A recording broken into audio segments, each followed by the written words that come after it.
apapun yang Allah Subhanahu wa ta'ala murkai dimanapun dan kapanpun, tanpa ada batasan sama sekali. Namun jahiliyah zaman dahulu mereka masih menghormati tradisi leluhur mereka. Mereka masih menghormati 4 bulan yang merupakan bulan haram tersebut, dan mereka betul-betul menghentikan pertumpahan darah di bulan-bulan tersebut. Mereka bebas, namun kebebasan mereka tetap masih mereka atur, masih mereka batasi dengan hal-hal yang mereka sepakati bersama. Namun orang-orang yang masuk ke jahiliyah versi baru zaman sekarang ini, mereka adalah orang-orang yang menuntut kebebasan tanpa memperhatikan waktu, tanpa memperhatikan tempat, dan tanpa menghormati siapapun dan apapun yang berkaitan dengan apa yang mereka lakukan. Mereka masih menjunjung tinggi perjanjian. Mereka masih menghargai betul yang namanya kehormatan. Orang-orang zaman jahiliyah dahulu seperti itu sifatnya mereka. Dan ini, tradisi ini diikrar oleh Allah Subhanahu wa ta'ala di dalam Al-Quran. Inna iddatash syuhuri 'indallahi 12 syahran fi kitabillahi yawma khalaqas samawati wal ard minha arba'atun hurum dzalika ad-dinul qayyim. Sesungguhnya jumlah bulan yang Allah Subhanahu wa ta'ala ciptakan ketika Allah menciptakan langit dan bumi adalah 12 bulan, kata Allah Subhanahu wa ta'ala. Dan diantaranya ada 4 bulan yang Allah jadikan bulan haram.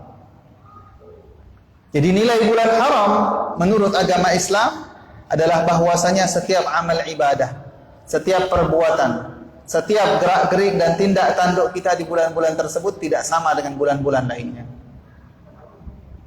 Minha arba'atun hurum. Oleh karenanya Allah Subhanahu wa ta'ala betul-betul mengingatkan kepada hamba-hambanya, fala tadlimu fihinna anfusakum. Ini amalan yang diperintahkan oleh Allah Subhanahu wa ta'ala untuk kita amalkan di bulan-bulan haram. Apa itu? Jangan menggolimi diri sendiri. Jangan menggolimi diri sendiri. Apa yang dimaksud dengan menggolimi diri sendiri? Menggolimi diri sendiri adalah melemparkan atau mendorong diri kita untuk terjerumus kepada hal-hal yang dapat menjatuhkan kita kepada murkanya Allah dan dapat memasukkan kita kepada nerakanya Allah Subhanahu wa ta'ala. Jangan sampai kita menjadi orang-orang yang menggolimi diri sendiri. Ibaratnya kalau seandainya kita menggolimi diri sendiri, itu seperti orang yang melukai diri sendiri. Orang yang melukai diri sendiri dengan orang yang melukai orang lain, cacat mentalnya lebih parah orang yang melukai diri sendiri. Dokter akan menobatkan dia sebagai orang yang memiliki ketidakberaturan emosi. Dia berusaha, mungkin ada itu. Seharusnya orang pertama yang kita selamatkan adalah diri kita sendiri. Namun untuk sampai kepada keselamatan, kita ini selamat atau tidak selamat tergantung di daerah mana kita hidup, di lingkungan seperti apa kita hidup. Terkadang ada beberapa golongan yang hanya butuh untuk didorong melakukan kebaikan tanpa perlu diingat-ingatkan bahwasanya ada hal-hal yang jahat di muka bumi ini, karena lingkungan tempat mereka hidup itu lingkungan yang baik. Mereka insya Allah tidak akan terjerumus kepada hal-hal yang membuat Allah Subhanahu wa ta'ala murka, seperti zina, seperti khamr, seperti judi, dan lain sebagainya. Ada lingkungan-lingkungan yang betul-betul aman dari hal-hal tersebut. Jadi jangan pernah disebut-sebut masalah hal-hal yang haram tadi. Karena apa? Bisa jadi menyebutkan hal-hal yang haram menumbuhkan penasaran di hati orang-orang yang mendengar, dan mereka mulai mencari tahu. Mereka mulai mencari-cari apa yang haram tersebut. Apa sih yang dinamakan dengan khamr? Apa sih yang dinamakan dengan liwat? Apa sih yang dinamakan dengan zina? Apa sih yang dinamakan dengan LGBT dan seterusnya? Di lingkungan-lingkungan seperti itu jangan disebut. Kalau seandainya lingkungan baik, sudah fokus saja mereka memperbaiki diri. Ingatkan bahwasanya tawadhu membuat Allah Subhanahu wa ta'ala cinta kepada mereka, manusia cinta kepada mereka. Berusaha untuk menggapai ridha Allah adalah tujuan utama seorang manusia di hidup ini, dan seterusnya, kebaikan-kebaikan saja. Namun untuk orang-orang yang seperti kita, yang hidup di lingkungan yang bercampur di antara kebaikan dan keburukan, kita ini ibarat hidup di sebuah daerah yang mana di tanahnya itu banyak ranjau. Kalau seandainya tidak ada kabar dari langit atau kabar dari orang yang memiliki pengalaman tentang ranjau tersebut, bisa jadi kita akan menginjak sesuatu, ternyata itu dapat membunuh kita. Makanya ulama kita menyebutkan bahwasanya mempelajari hal-hal yang haram, mempelajari sesuatu yang dilarang oleh Allah Subhanahu wa taala, mengetahui jenis-jenis perkara yang membuat Allah murka, itu adalah wajib. Bukan karena kita tertarik untuk melakukannya, akan tetapi agar supaya kita selamat daripada bahaya yang didatangkan oleh perkara-perkara tersebut. Araftu syarra la lisyarri bal litawaqqihi faman lam ya'rifil khaira minasyarri yaqa' fihi. Aku mengetahui kejahatan bukan untuk melakukan kejahatan tersebut, akan tetapi aku mempelajarinya agar supaya aku terjauh daripada kejahatan tersebut. Nah, ini di lingkungan kita saat ini. Kalau seandainya kita tidak banyak-banyak menghadiri majelis ilmu yang menjelaskan mana yang tidak boleh, maka bisa jadi sehari-harinya kita melakukan hal-hal yang tidak boleh terus, tanpa kita sadari, tanpa kita ketahui. Tahu-tahu nanti pada saat hisab indallah, di depan Allah Subhanahu wa taala, kita ditanya oleh Allah Subhanahu wa taala, kenapa engkau melakukan ini, kenapa engkau melakukan itu? Kita jawab tidak tahu. Bukankah majelis ilmu di tempat engkau hidup itu banyak? Bukankah kesempatan untuk mempelajari hal-hal tersebut banyak? Kita akan diminta pertanggungjawaban oleh Allah Subhanahu wa taala karena kita teledor di dalam mempelajari ilmu yang wajib kita pelajari. Dan insya Allah dengan hadirnya kita di majelis ilmu ini, kita menjadi lebih mawas dan lebih sadar akan hal-hal yang membahayakan diri kita, terutama di dalam urusan akhirat. Melanjutkan daripada risalahnya Imam Al-Haddad radhiyallahu taala anhu, wa qala radhiyallahu taala anhu wa nafa'ana bihi wa bi'ulumi fid darain amin. Wa min thamaratil yaqini as-sukunu ila wa'dillahi wath-thiqatu bi dhamanillah wal iqbalu bi kunhil himmati 'ala Allah wa tarku ma min sya'nihi an yushghila 'anillahi ta'ala. والرجوع في كل حال إلى الله واستفراغ الطاقة في ابتغاء مرضات الله. Di pertemuan yang sebelumnya Imam Al-Haddad radhiyallahu taala anhu warḍah telah menjelaskan pentingnya memperkuat yakin. Dan kita semua sudah mengetahui bahwasanya yakin adalah iman yang sudah mulai tertancap dan kokoh di dalam hati seseorang mukmin. Dan cara memupuk yakin, Imam Al-Haddad kemarin menyebutkan ada 3 cara. Yang pertama adalah mendengarkan ayat-ayat yang Allah Subhanahu wa taala turunkan berkenaan dengan kebesaran-kebesaran Allah, keagungan-keagungan Allah, janji-janji Allah, ancaman-ancaman Allah, mendengarkan dan membacanya dengan telinga yang terbuka dan hati kuat iman kita kepada Allah Subhanahu wa taala. Itu yang pertama. Dan yang kedua adalah dengan tafakkur, melihat alam semesta ini dan mengaitkannya dengan keagungan dan kebesaran Allah Subhanahu wa taala di dalam setiap makhluk-makhluknya. Entah keajaiban-keajaiban tersebut terjadi di alam semesta di luar badan kita ataupun hal-hal aneh yang terjadi pada diri kita. Tidak jarang ikhwani yang dimuliakan oleh Allah, seseorang mendapatkan hidayah masuk di dalam agama Islam hanya karena tafakkur, hanya karena betul-betul memperdalami ilmu yang berkenaan dengan alam semesta, hanya karena dengan mempelajari ilmu yang berkenaan dengan diri mereka sendiri atau peraturan-peraturan yang Allah Subhanahu wa taala wajibkan kepada umat manusia. Karena mereka mempelajarinya betul dan mereka menemukan kebenaran yang sesuai dengan ajaran Islam, maka mereka mulai masuk Islam. Dan ini adalah nikmat dari Allah Subhanahu wa taala bahwasanya orang-orang yang masuk ke agama Islam, rata-rata mereka masuk ke agama Islam bukan karena paksaan. Bukan karena mereka didikte oleh seseorang. Bukan karena mereka terdorong demi mendapatkan kenikmatan duniawi.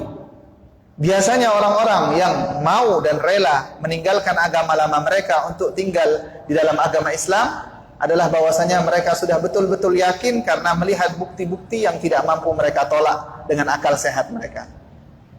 Namun kalau kita periksa muslim-muslim yang mengaku muslim akan tetapi kemudian dia keluar dari agama Allah, Maka kalau kita perhatikan cerita-cerita mereka adalah cerita-cerita emosional saja. Karena mereka tidak bebas dalam agama Islam, di agama lain bebas. Karena mereka merasakan tentram misalnya di agama lain, dan di Islam mereka tidak merasakan. Karena mimpi, dan seterusnya. Mereka tidak pernah menyebutkan alasan logis di dalam berpindah ke agama lain, kecuali karena alasan emosional. Perasaan saja, main perasaan. Itu rata-rata orang yang meninggalkan agama Islam seperti itu. Makanya Allah Subhanahu wa taala, karena Allah lah yang menyatakan bahwasanya agama Islam adalah agama terakhir yang cocok untuk umat dimanapun dan di zaman kapanpun. Kata Allah Subhanahu wa taala, "Innad dina 'indallahil Islam." Sesungguhnya satu-satunya agama di sisi Allah hanyalah Islam. Sesungguhnya satu-satunya agama di sisi Allah hanyalah Islam. At-tafakkuru sa'ah khairun min ibadati sanah. Tafakkur, berfikir tentang alam semesta 1 menit saja atau 1 waktu saja itu lebih baik daripada beribadah yang banyak. Beribadah selama 1 tahun. Begitu kata ulama. Kenapa? Karena dampak yang ditimbulkan oleh pada hasil tafakkur itu akan betul-betul bersemayam di dalam jasadnya seorang manusia dan tidak akan gampang terhapus dengan apapun. Kalau betul-betul dia sudah sampai ke dalam titik meyakini sebuah hal yang betul-betul di situ adalah ajaran Islam, maka itu akan dipegang teguh oleh dia dan akan diperjuangkan mati-matian oleh orang tersebut. Makanya kita lihat, ini jadi pelajaran untuk kita semua. Umat yang paling memperjuangkan agama rata-rata adalah mereka yang mendapatkan keislaman mereka dengan susah payah. Kalau mereka mendapatkan keislaman mereka dengan susah payah, mereka akan betul-betul menghargai keislaman tersebut dan rela mati demi agama tadi. Tapi kita, orang-orang yang dipilih Allah untuk menjadi muslim dari sejak lahir, kita mendapati nikmat Islam ini tanpa perlu susah payah. Tanpa perlu kita mengorbankan apapun. Tanpa perlu kita memikirkan apapun. Dari sejak lahir, dari sejak kita mengucapkan atau meneriakkan kata pertama kita di muka bumi ini, Allah sudah jadikan kita sebagai umat muslim karena orang tua kita yang muslim. Minusnya, negatifnya adalah kita kurang menghargai agama yang kita miliki, dan kita mulai noleh-noleh ke agama sana, noleh-noleh ke agama situ, noleh-noleh ke adat sana, noleh-noleh ke adat situ, untuk membanding-bandingkan apa yang kita miliki dengan apa yang mereka miliki. Padahal Islam adalah nikmat terbesar yang pernah kita miliki. Kalau tidak ada Islam, apalah artinya hidup kita? Kalau seandainya kelak di akhirat hanya menjadi bara apinya neraka, apalah artinya kehidupan kita kalau seandainya kita tidak diberikan nikmat Islam ini? Nikmatul Islami ala nikmatin halat bisaha. Jadi tafakkur sa'ah, bertafakkur meskipun sebentar, itu lebih baik daripada beribadah meskipun satu tahun. Bukan artinya sudah tafakkur saja kita tidak ibadah. Enggak, ini kalau dibanding-bandingkan tafakkur bersama dengan ibadah, maka yang lebih afdal adalah tafakkur. Kemudian sebab yang ketiga adalah dengan membiasakan diri untuk menjalankan ketaatan dan meninggalkan apapun yang Allah Subhanahu wa taala larang. Ini adalah hal yang ada balik satu sama lain. Keimanan itu akan kuat jika seseorang memaksakan diri untuk taat kepada Allah. Dan ketaatan kepada Allah nanti bakal disebutkan oleh Imam Al-Haddad adalah buah daripada keyakinan dan keimanan kita kepada Allah. Jadi saling menguatkan itu. Saling menguatkan. Wan nutqu bisyahadataini i'tubira li sihhatil iman mimman qadara in saddaqal qalbu wa bil a'mali yakunu dha naqsin wa dha kamali. Keimanan seseorang dan keyakinan seseorang kepada Allah akan bertambah dan berkurang, akan menjadi sempurna dan menjadi kurang karena amal. Karena amal. Jadi termasuk salah satu cara untuk memperkuat keyakinan kita kepada Allah adalah dengan melakukan ibadah itu secara langsung tanpa perlu memikirkan lagi apa sih latar belakang ibadah ini, apa sih alasan Allah melarang ini, apa sih alasan Allah memerintahkan itu. Kita lakukan saja seluruh perintah Allah, kita tinggalkan saja seluruh larangan Allah. Nanti dampak yang akan kita dapatkan adalah semakin yakin kita kepada Allah Subhanahu wa ta'ala. Karena tidak ada perintah satupun yang Allah Subhanahu wa ta'ala wajibkan kepada kita, atau apapun yang Allah Subhanahu wa ta'ala haramkan untuk kita lakukan dimanapun kita berada, kecuali di baliknya ada hikmah. Dan hikmah ini akan didapatkan oleh orang-orang yang mentaati peraturan tersebut. Dan gara-gara hikmah tersebutlah kelak keimanan seseorang kepada Allah Subhanahu wa taala akan bertambah. Kemudian kata Imam Al-Haddad, wa min thamaratil yaqin, dan termasuk daripada buah keyakinan kita kepada Allah setelah kita betul-betul kuat keimanannya kepada Allah, as-sukunu ila wa'dillah, adalah betul-betul merasa tenang dengan janjinya Allah. Betul-betul dengan merasa tenang dengan janji Allah. Wathiqatu bi dhamanillah, dan juga betul-betul percaya dengan jaminan-jaminan yang Allah Subhanahu wa taala berikan. Ketika seseorang betul dia yakin, betul dia beriman, dan betul mengaitkan dirinya kepada Allah Subhanahu wa taala, maka jika Allah menjanjikan sesuatu, ia akan merasa tenang. Jika Allah Subhanahu wa taala menjanjikan kemenangan untuk orang-orang mukmin dan dia merasa bahwasanya dia telah menjadi orang mukmin seutuhnya, maka dia akan tenang apapun yang terjadi di muka bumi ini. Jika Allah Subhanahu wa taala telah menjamin rizki seseorang yang besok, meskipun dia saat ini belum menemukan apa rizki yang akan ia makan atau akan ia manfaatkan esok hari, dia akan merasa tenang karena Allah Subhanahu wa taala sudah menjamin rizkinya untuk esok hari. Meskipun kalau seandainya persaingan antar bisnis, persaingan antar toko, persaingan antar profesi apapun yang ia lakukan, dan ia yakin bahwasanya rizki Allah Subhanahu wa taala tidak akan salah alamat, jodoh tidak akan salah alamat, maka hatinya akan tetap tenang dan hatinya akan tetap pasrah kepada Allah Subhanahu wa taala. Ini adalah thamaratul yaqin. Ini adalah buah daripada keyakinan kita kepada Allah. Tapi jangan disalahartikan. Yakin kepada Allah bukan berarti menjadikan alasan kita untuk tidak berusaha. Ini salah konsep namanya ya, salah konsep. Seseorang sahabat pernah mendatangi Nabi Muhammad sallallahu alaihi wasallam. Dia menunggangi sebuah tunggangan. Pada saat ia datang kepada Nabi Muhammad bertanya kepada dia, "Mana onta yang kamu tunggangi tadi?"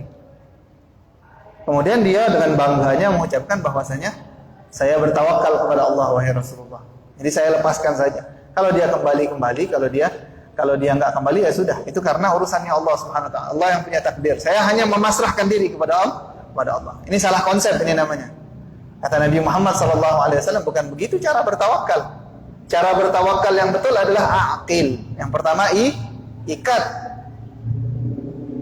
Ambil sebab. Lakukan sesuatu terlebih dahulu. Allah Subhanahu wa taala menuntut kita untuk berusaha, bukan menuntut kita untuk mendapatkan hasil yang bagus. Karena sudah yakin ini, sudah pasti sunnatullah adalah orang yang berusaha pasti mendapatkan hasil, dan orang yang usahanya bagus hasilnya pasti bagus. Orang yang usahanya setengah-setengah hasilnya juga setengah-setengah. Ini sudah sunnatullah. Tapi Allah Subhanahu wa taala memfokuskan kita untuk melakukan usaha saja. Masalah hasil itu urusan Allah. Hikmah di balik hal tersebut sangat banyak, ikhwani yang dimuliakan oleh Allah. Hadirin yang dimuliakan oleh Allah. Hikmahnya apa? Kalau orang sudah fokus kepada usaha, dia akan menjadi orang yang merasa bahwasanya apapun yang ia hadapi bisa ia tuntaskan, bisa ia selesaikan. Kalau orang yang meloncat ke hasil, maka dia akan memikirkan hasil sehingga usahanya tidak maksimal. Terlalu memikirkan hasil itu menjadikan seseorang takut-takut untuk maju. Terlalu memikirkan hasil menjadikan orang teledor di dalam usaha yang seharusnya dia lakukan. Fokusnya pecah. Manusia ini punya sifat kalau seandainya fokusnya sudah pecah, sudah. Kerjaannya sembarangan, maju mundurnya takut. Itu karena kita lebih fokus ke masalah hasil. Padahal Allah Subhanahu wa taala hanya memerintahkan kita untuk berusaha. Wa qul i'malu fasayarallahu 'amalakum wa rasuluhu wal mu'minun. Katakanlah wahai Muhammad, i'malu. Beramallah kalian kepada Allah. Beramallah kalian. Lakukan ketaatan, nanti urusan surga nanti. Lakukanlah usaha yang memang harus kalian lakukan, urusan hasilnya nanti. Allah Subhanahu wa taala yang bagi-bagi masalah rezeki, itu Allah Subhanahu wa taala yang punya aturan. La nas'aluka rizqan, kata Allah Subhanahu wa taala. Kami tidak akan menanyai engkau tentang rezeki. Nahnu narzuquk. Kami yang akan memberikan rezeki kepada kalian. Wal 'aqibatu littaqwa. Jadi kalau seandainya seseorang memang betul yakin kepada Allah, dia akan tenang hidupnya. Yang jadi masalah adalah keyakinan ini. Apakah sudah kita dapatkan atau belum?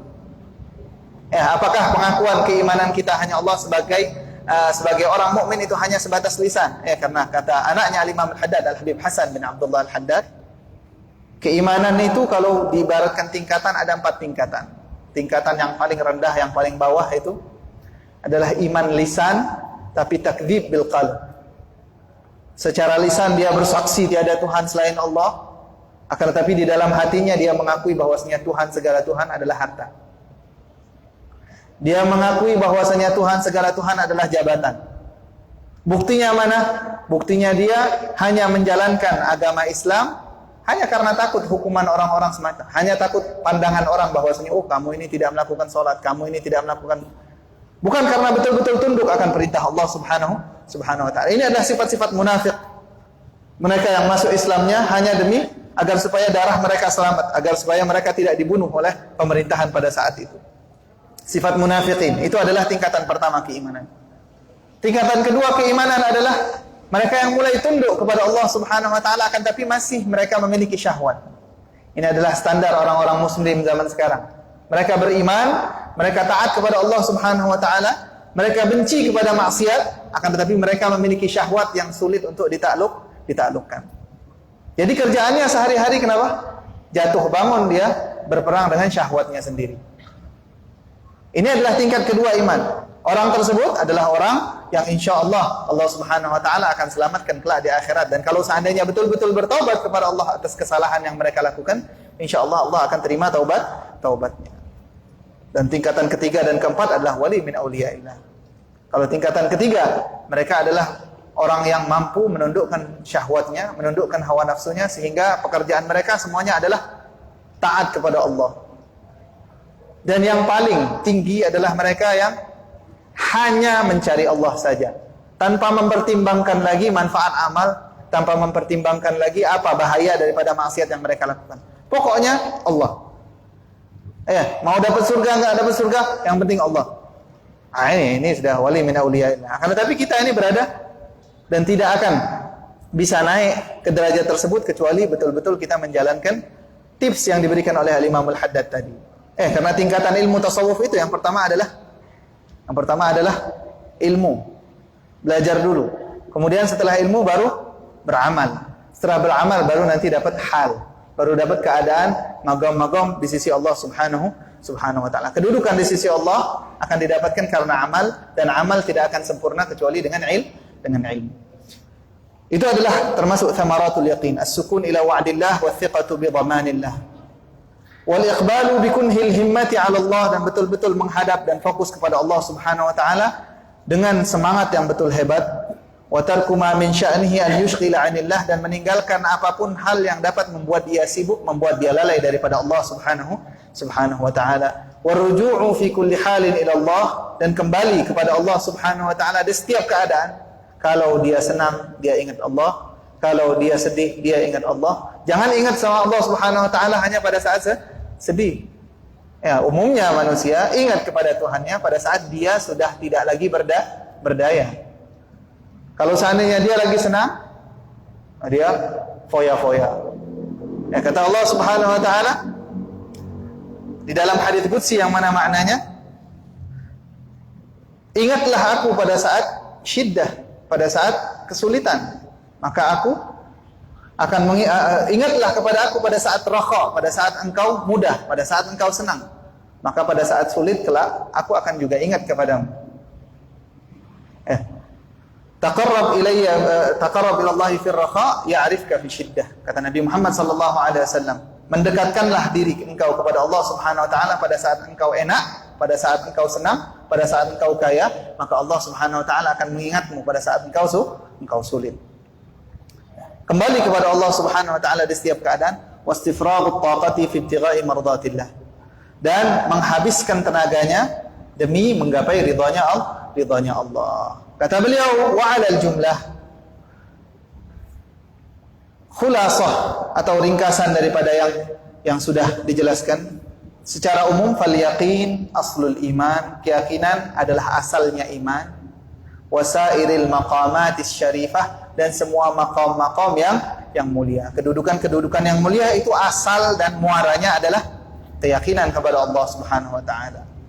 Wal akhlaqul mahmudah, adapun akhlak-akhlak yang terpuji, wal a'malus salihah, dan amal-amal yang saleh, min furu'ihi wa thamaratihi, adalah cabang-cabangnya dan buah-buahnya. Wal akhlaq wal a'mal, sedangkan akhlak dan amalnya seorang tabi'atun lil yaqin, akan bergaris lurus dengan keyakinan dia, baik itu secara kuatnya ataupun secara lemahnya. Jika iman kita atau yakin kita kuat, maka ibadah dan amal juga akan kuat. Jika iman atau yakin kita lemah, maka amal dan ibadahnya juga akan melemah. Makanya kata Nabi Muhammad SAW, al-imanu yazidu wa yanqus. Keimanan itu akan bertambah dan akan berkurang sesuai dengan keyakinan kita kepada Allah Subhanahu wa taala. Karena ajaibnya manusia ini, cara berfikirnya itu tidak sama setiap harinya. Manusia ini, cara berfikirnya setiap hari tidak sama. Dan selera yang mereka miliki pun berubah-ubah.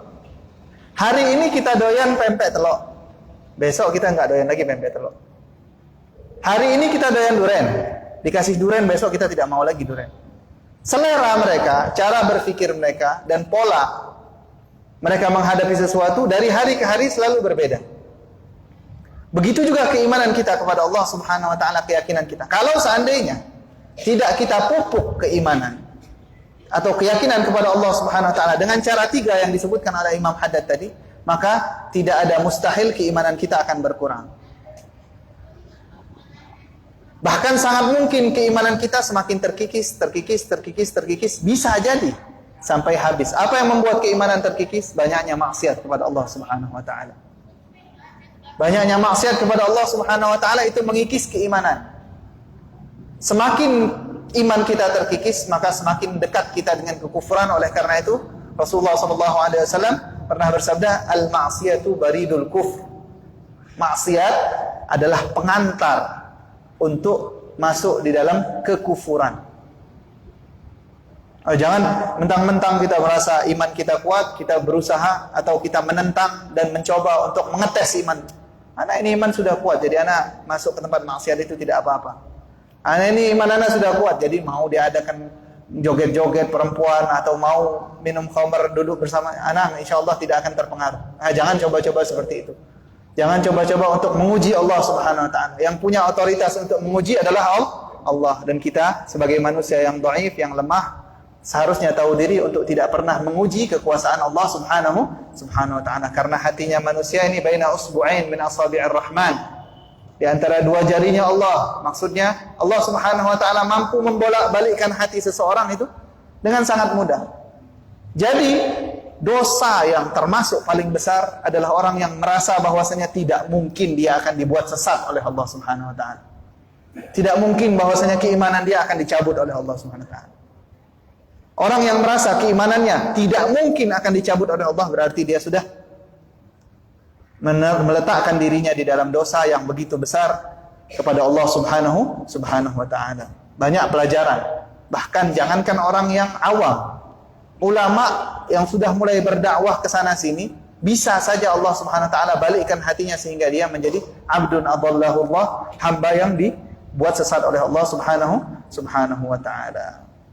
Semoga keyakinan kita dan keimanan kepada Allah bertambah dengan mendengarkan perkataan orang soleh seperti Al-Imam Al-Haddad dan ulama-ulama kita terdahulu.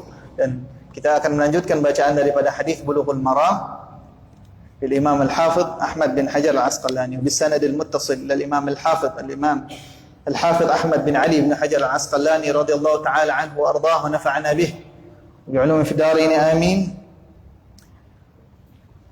باب الربا إلى قوله وعن أبي أمامة رضي الله تعالى عنه عن النبي صلى الله عليه وسلم قال من شفع لأخيه شفاعة فأهدى له هدية عليها فقبلها فقد أتى بابا عظيما من أبواب الربا rawahu Ahmad wa Abu Dawud wa fi isnadihi maqal.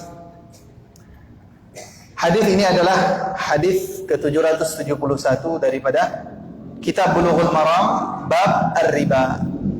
Sebagaimana yang sudah kita jelaskan, masalah riba yang terjadi di dalam perdagangan itu sudah kita jelaskan di pelajaran-pelajaran sebelumnya. Dan di sini Al-Hafidz Ibnu Hajar Al-Asqalani juga mengumpulkan beberapa hal yang mirip dengan riba di dalam dosanya.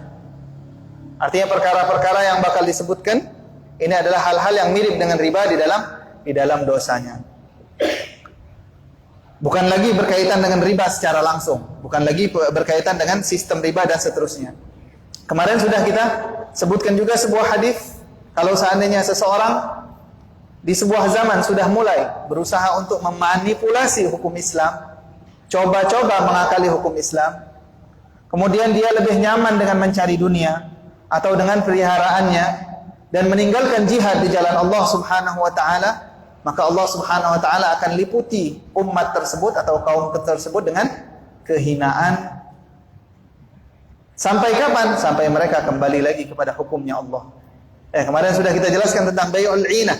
Bai'ul 'inah adalah salah satu jenis muamalah yang tidak bisa kita bilang bahwasanya haram, karena secara sistem fikih dia tidak melanggar hukum-hukum fikih. Namun terselip di dalamnya orang-orang yang mengakali hukumnya Allah Subhanahu wa taala. Orang-orang yang ingin merubah hukumnya Allah tapi dengan cara yang legal. Ini bukan urusan dengan manusia. Bayangkan kalau seandainya raja berkata kepada kita, kalau seandainya ada pegawai-pegawai istana yang sakit, maka tidak apa-apa dia tidak kerja di istana. Ada satu orang digigit semut merah. Gara-gara digigit semut merah tersebut, dia menjadikan gigitan semut merah sebagai alasan untuk tidak datang ke istana, untuk tidak kerja. Karena apa? Karena sakit. Raja bilang apa? Raja bilang yang sakit boleh tidak hadir. Tapi kira-kira kalau seandainya orang seperti ini, raja tahu bahwasanya dia kesakitannya hanya karena digigit semut merah, kira-kira raja murka atau tidak? Murka, meskipun dia secara lafaz, secara legal atau tidak legal, bisa saja dia berdalih, raja kan cuma bilang kalau sakit. Kan sakit apa tidak ditentukan. Nah, ini orang yang mulai mengakal-akali agamanya Allah Subhanahu wa taala. Kemarin kita sudah ketahui bai'ul 'inah. Bai'ul 'inah itu salah satu cara untuk mengakali syariat, memanipulasi agama Allah Subhanahu wa taala. Dia melakukan jual beli agar supaya dia dapat keuntungan seperti untung yang didapatkan dalam riba. Riba nggak boleh nih, jadi diakali. Gimana caranya? Dengan cara melakukan bai'ul 'inah kemarin. Kalau minjem duit 1 juta, dikembalikan 1,5 juta, nggak boleh. Ya nggak? Jadi caranya gimana? Jual kitab. Jual kitabnya harganya berapa? 1,5 juta, tapi hutang. Habis itu kitabnya tadi dibeli lagi dengan harga berapa? 1 juta kontan. Orang yang beli tadi dapat duit 1 juta dan masih punya hutang berapa? 1,5 juta. Itu sama dengan meminjamkan uang 1 juta tapi minta balikan berapa? 1,5 juta. Itu yang dinamakan dengan bai'ul 'inah. Ulama karena mereka wara', mereka bilang bahwasanya yang kayak gini nih haram atau halal. Mereka nggak bilang halal, mereka nggak bilang haram. Karena secara lafaz ini karena wara'nya para ulama. Karena mereka tidak berani menobatkan bahwasanya ini haram kecuali atas dasar dalil. Dan mereka tidak berani mengatakan bahwasanya ini halal kecuali atas dasar dalil, ajaran Allah Subhanahu wa taala dan ajaran Rasulullah. Jadi timbang sendiri apakah engkau di hadapan Allah Subhanahu wa taala memiliki alasan yang bagus untuk mempertanggungjawabkan apa yang kau lakukan di dunia tersebut. Kalau seandainya Allah murka, Allah Maha tahu. Allah Maha tahu tentang maksud seseorang. Apakah maksud engkau itu dapat dibenarkan oleh Allah atau tidak? Itu adalah tanggung jawab kita di sisi Allah Subhanahu wa taala. Makanya orang yang belajar fikih tidak belajar tasawuf, mereka akan menjadi orang yang fasik, orang yang tidak menghargai lagi hubungan kepada Allah, orang yang tidak memperhatikan lagi perintah-perintah Allah yang membuat Allah murka apa, yang membuat Allah senang apa, tidak mereka perhatikan. Yang mereka perhatikan boleh, nggak boleh, sudah. Sisanya itu terserah. Itu adalah dampak daripada mempelajari fikih tanpa mempelajari tasawuf. Orang yang belajar tasawuf tanpa mempelajari fikih, jadi orang-orang yang meninggalkan salat. Jadi orang-orang yang tidak peduli lagi akan perintah Allah. Enggak mau sedekah, yang penting ingat Allah, yang penting ini, yang penting saya baik, yang penting begitu, yang penting. Dan di sini di hadis yang ini, hadis dari Abi Umamah radhiyallahu taala anhu an Nabi sallallahu alaihi wasallam, baginda Nabi Muhammad sallallahu alaihi wasallam bersabda, "Man syafa'a li akhihi syafa'atan." Orang yang memberikan syafaat untuk saudaranya. Syafaat adalah usaha yang ditujukan untuk membantu orang lain. Itu yang dimaksud dengan syafaat. Syafaat itu seperti apa sih syafaat? Ada orang mau dihukum, tapi dia adalah orang baik, maka kita bilang kepada yang akan menghukum, si fulan itu baik, jangan kau hukum. Atau ada istri yang ingin diceraikan oleh suaminya, suami berhak untuk menceraikan istrinya. Tapi karena istrinya tersebut orang soleh, kita datang kepada suaminya, jangan diceraikan istri engkau. Istri engkau itu adalah orang soleh, istri engkau itu begini dan begitu. Kemudian dia tidak jadi untuk menceraikannya. Itu dinamakan syafaat. Malaikat Jibril alaihissalam, bahkan Allah subhanahu wa ta'ala pernah memberikan syafaat kepada Sayyidatuna Hafsah binti Umar. Anaknya Sayyidina Umar bin Khattab sempat ingin diceraikan oleh Nabi Muhammad SAW. Atau sudah diceraikan oleh Nabi Muhammad SAW.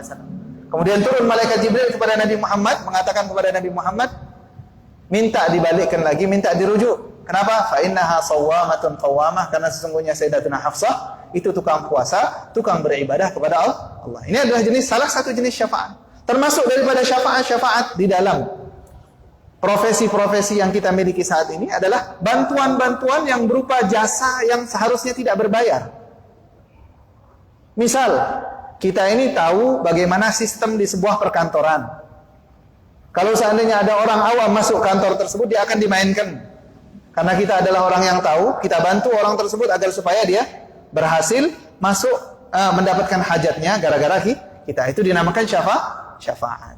Orang yang memberikan kepada saudaranya syafaat tanpa indikasi mendzalimi, tanpa memojokkan siapapun. Bantuan yang tidak memberikan madarat kepada orang di sekitar. Karena menzalimi orang lain dengan alasan apapun, dengan alasan bantu orang, kita menzalimi orang lain, boleh atau tidak? Tidak boleh. Ingin mendekati Ka'bah misalnya, kita lagi tawaf, ingin mendekati Ka'bah, ibadah. Tapi kita nyewa bodyguard untuk menyikut orang-orang yang ada di depan kita sehingga mereka tersikut. Oh, jadi jalan kita menuju Ka'bah itu dibuka. Itu ibadah atau bukan? Tawaf jauh daripada Ka'bah lebih afdal 1000 kali daripada orang yang melakukan hal seperti itu. Kenapa? Karena demi mendekati Ka'bah dia rela untuk menyakiti orang lain. Itu justru dia melakukan hal yang haram. Justru dia melakukan hal yang membuat Allah murka. Alih-alih dia mendapatkan ridha Allah, pahala dari Allah, justru dia mendapatkan murka Allah di depan Ka'bah secara langsung. Nah, ini ibaratnya. Kalau memberikan syafaat kepada orang lain boleh, tapi dengan syarat tidak memojokkan, tidak menyudutkan, tidak membahayakan orang lain. Orang yang memberikan syafaat seperti ini, fa'ahda lahu hadiah, kemudian yang dibantu ngasih dia hadiah. Lumrah kan? Kalau ada orang dibantu, kira-kira yang dibantu tersebut ngasih hadiah atau tidak? Memberi hadiah biasanya. Faqabilaha, maka yang memberikan bantuan tersebut dia terima. Faqad ata baban 'aziman min abwabir riba. Orang tersebut telah mendatangi satu pintu yang besar daripada pintu riba. Menerima balasan atas bantuan. Tapi ulama berkata bahwasanya bantuan semacam apa sih yang tidak boleh kita uangkan, tidak boleh kita monetize, tidak boleh kita ambil keuntungan uang di dalamnya. Yang seperti apa? Keuntungan atau usaha atau bantuan yang tidak seharusnya dihargai dengan uang. Cuma bilang, ini teman anak, bantuin ya. Masa itu berbayar? Cuman bilang, oh ini apa namanya caranya begini. Sudah, nanti kamu lakukan sesuai dengan cara yang saya jelaskan tadi ya. Tidak sulit. Tidak perlu mondar-mandir, tidak perlu kesana kesini, tidak capek dan tidak mengharuskan seseorang untuk memberikan tenaganya. Maka itu adalah bantuan yang seharusnya tidak berbayar dan tidak diterima balasan atasnya. Kalau ada orang yang membantu seperti itu, kata Nabi Muhammad sallallahu alaihi wasallam, ingat ini sekali lagi, ini perkataan Rasulullah sallallahu alaihi wasallam. Hadis dari baginda Nabi Muhammad. Faqad ata baban 'aziman min abwabir riba, berarti orang yang seperti itu mereka telah mendatangi satu pintu besar daripada pintu riba. Bukan riba, ini tidak dinamakan riba, tapi dosa yang akan terjadi mirip seperti dosa besar yang terjadi di dalam riba. Karena dasar ajaran Islam adalah saling membantu. Dasar ajaran Islam adalah saling menasehati satu sama lain. Nasihat itu artinya iradatul khair lil ghair, menginginkan kebaikan untuk orang lain. Itu adalah nasihat. Ketika seseorang menginginkan kebaikan untuk orang lain biar gampang jalannya, orang lain biar selamat, orang lain biar tidak ditipu, orang lain biar tidak dipersulit, maka ini adalah mimbabin nasihat. Mimbab an-nasihat, dan nasihat ini adalah dasar ajaran agama Islam. Seseorang harus menasihati orang yang dia pedulikan. Apalagi kalau seandainya orang tersebut adalah orang terdekat dia, orang muslim, saudara sendiri dan seterusnya. Bukan malah diambil uang. Atas dasar inilah seseorang yang meminjamkan kemudian dia menarik untung atas peminjamannya, itu berarti dia adalah orang yang menentang Allah Subhanahu wa taala dan mengajak Allah perang. Kenapa sih peminjaman itu tidak boleh mengambil untung? Karena orang yang meminjam uang pasti orang yang butuh. Pasti orang yang perlu bantuan. Kebutuhan dan kekurangan yang ia miliki kita jadikan kesempatan untuk cari untung. Nah, ini betul-betul orang yang kelewatan. Ini betul-betul orang yang menentang Allah Subhanahu wa taala. Allah sangat benci dengan orang yang seperti itu. Bahkan Allah mengumumkan peperangan kepada orang-orang yang berani-beraninya melakukan riba. Ingat, dasar ajaran Islam adalah saling bantu. Dasar ajaran Islam adalah saling dukung-mendukung. Kalau seandainya apa yang kita lakukan untuk orang lain seharusnya tidak dibayar, maka jangan menerima balasan. Tapi kalau seandainya memang ada usaha, naik, turun, capek, harus ketemu ini, ketemu itu, harus bayar misalnya, materai dan seterusnya, nah itu nggak apa-apa, itu mengambil upah atau imbalan atas dasar tersebut, maka itu tidak apa-apa. Mungkin insyaallah kita dengan mendengarkan hadis ini kita semakin mengetahui hal yang tidak boleh kita lakukan, dan semoga Allah Subhanahu wa taala mempermudah langkah kita untuk menjadi orang baik dan menjadikan kita orang-orang yang semakin harinya semakin dekat kepada Allah Subhanahu wa taala. Hadza ma aqulu lakum wal 'afu minkum. Wassalamu alaikum warahmatullahi wabarakatuh.